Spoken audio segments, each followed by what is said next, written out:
Well, yesterday, on the eve of World Press Freedom Day, Facebook struck. They just deleted some of the biggest names in conservative punditry. Now, they threw in Louis Farrakhan, the Nation of Islam anti-Semite, just so they could say they were after one guy who wasn't conservative.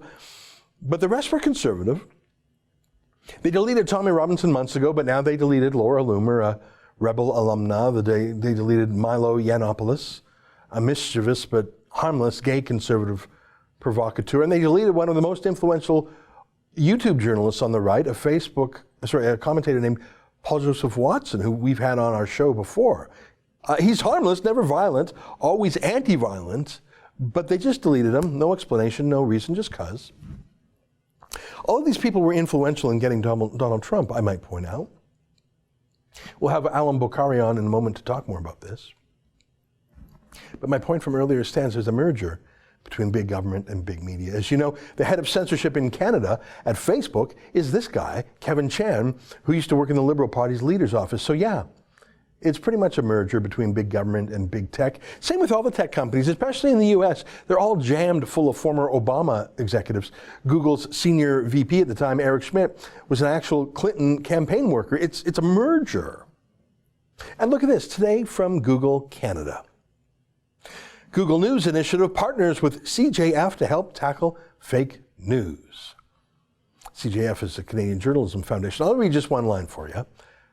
Looking to address concerns over Canadians' capacity to identify authoritative information online, today the Google News Initiative announced a grant of $1 million to the Canadian Journalism Foundation to bring Newswise to vote-age Canadians. The goal is simple: help all Canadians understand the difference between fact-based journalism and fake news in the digital world.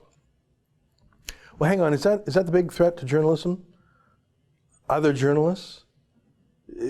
So this really isn't a press freedom announcement. It's an anti-press freedom announcement. It's not widening journalism.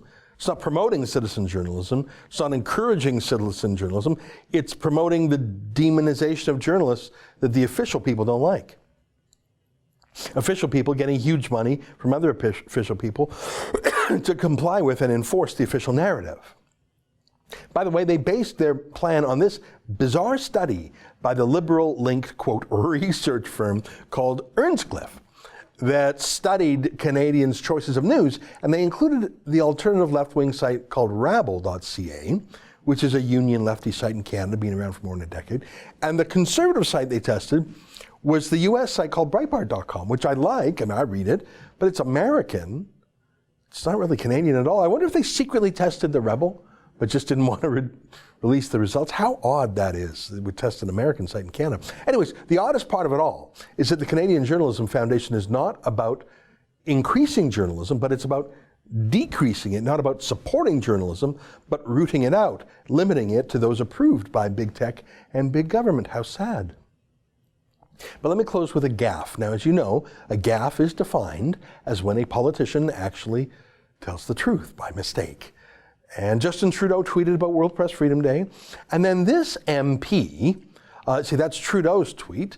And then this MP here chimed in. His name is Ken Hardy. He's a Liberal MP from British Columbia. He actually used to be a journalist once upon a time. And he said, on World Press Freedom Day, remember that a free press isn't free, and a lot of the free stuff you see online masquerading as news isn't. To be honest, about the most trustworthy outlets these days are the CBC, especially radio, Globe and Mail, and the Toronto Star.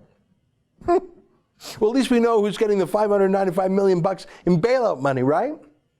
But that's the thing about World Press Freedom Day. It means the government doesn't get to choose which journalists are acceptable and which aren't. It means big monopolies don't get to choose. It's actually the opposite of that. Does anybody else care about this? Or is everybody else being bought off somehow? That's an excerpt from the Ezra Levant show. Every day I do a video monologue and then I interview an interesting guest. And then I end by reading my hate mail, but you've got to subscribe to it, which you can do at therebel.media/shows.